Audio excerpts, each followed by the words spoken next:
Hello and welcome. I'm a lady of Westeros, and I'm so glad that you could join me here today. This is your spoiler warning, so if you don't want to be spoiled, back away now. Today, we will be talking about the three-eyed raven, a parasitic entity older than time. I'll let you decide. In the shadowy depths of Westeros, where an ancient weirwood stands sentinel, a timeless entity lurks, an entity older than the old gods. But what if the three-eyed raven is more than just a powerful green seer? What if it is a parasitic force, an essence older than time that has been body snatching its way through history? The weirwood trees are the oldest living thing in Westeros, their roots intertwining with the mysteries of the old gods. But what if the power behind the old gods was really the three-eyed raven, an entity not of flesh and blood, but of pure consciousness, a parasitic force, if you will, that has been leeching off of its host for centuries, using their bodies as vessels to carry out its own will. Alice Rivers said once to Damon, older than you or I or living memory. This could be the key to understanding the true nature of the three-eyed raven. It might be that it is an entity that transcends individuals' lives, an essence that has existed since the very beginning of time. Perhaps it is the very essence of the old gods themselves. Just as the faith of the seven embodies many aspects of one deity, the old gods could be a collective consciousness as well, a many faced god of their own. The three eyed raven could be the embodiment of this, a single consciousness that is the representative of the will of the old gods. It could explain the seemingly unified purpose behind the green seer's visions and the whispering winds and the fate that seems to guide certain individuals. But the three eyed raven's influence may not stop at just whispering through the trees. What if it seeks out a host, like Bran Stark, like Blood Raven, and pl- possibly even Daemon Targaryen, as I think we were hinting at in the last episode of season 2. Spoilers, sorry. But using these individuals as vessels to extend its influence over the physical world, with each host a pawn of its timeless game, ensuring that it will survive, that this essence will continue. This parasitic cycle could have begun during the Long Night, during the time of the Night King and Night Queen, um, during the very beginning of time.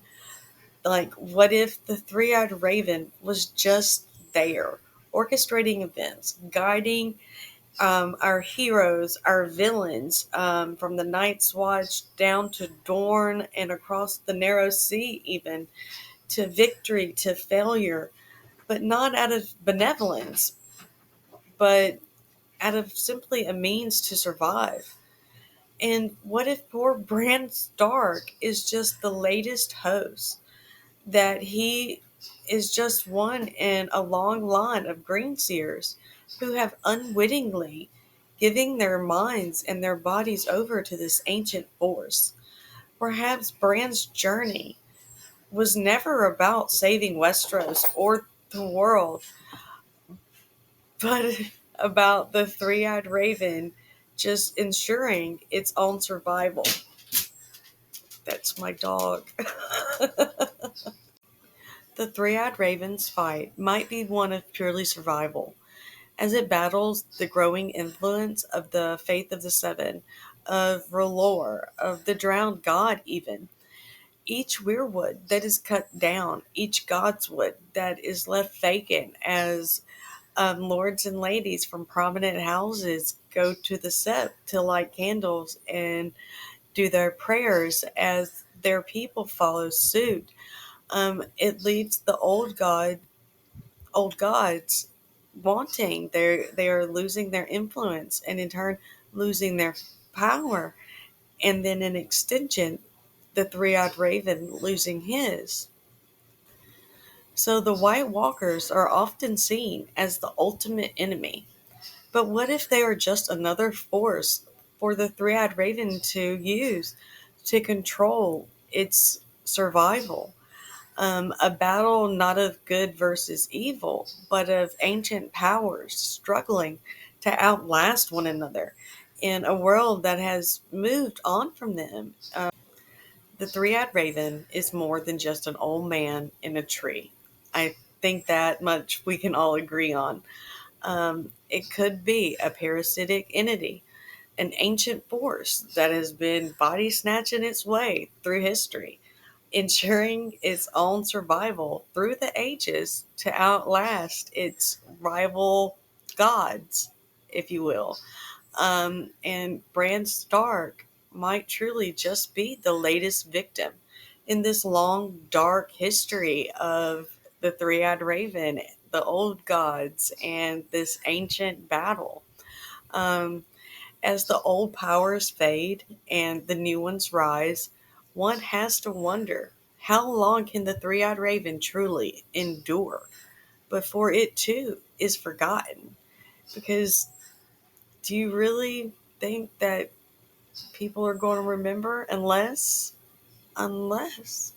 they bring in the White Walkers, bring in the thing that shows the people of the seven kingdoms of the world that it is needed, because without it, they're all doomed to suffer the long, cold night.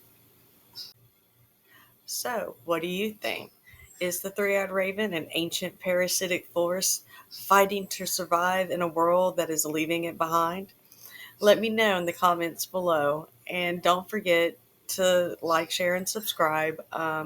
Hit that notification bell so that don't miss out on any of my deep dives into the mysterious world of Westeros.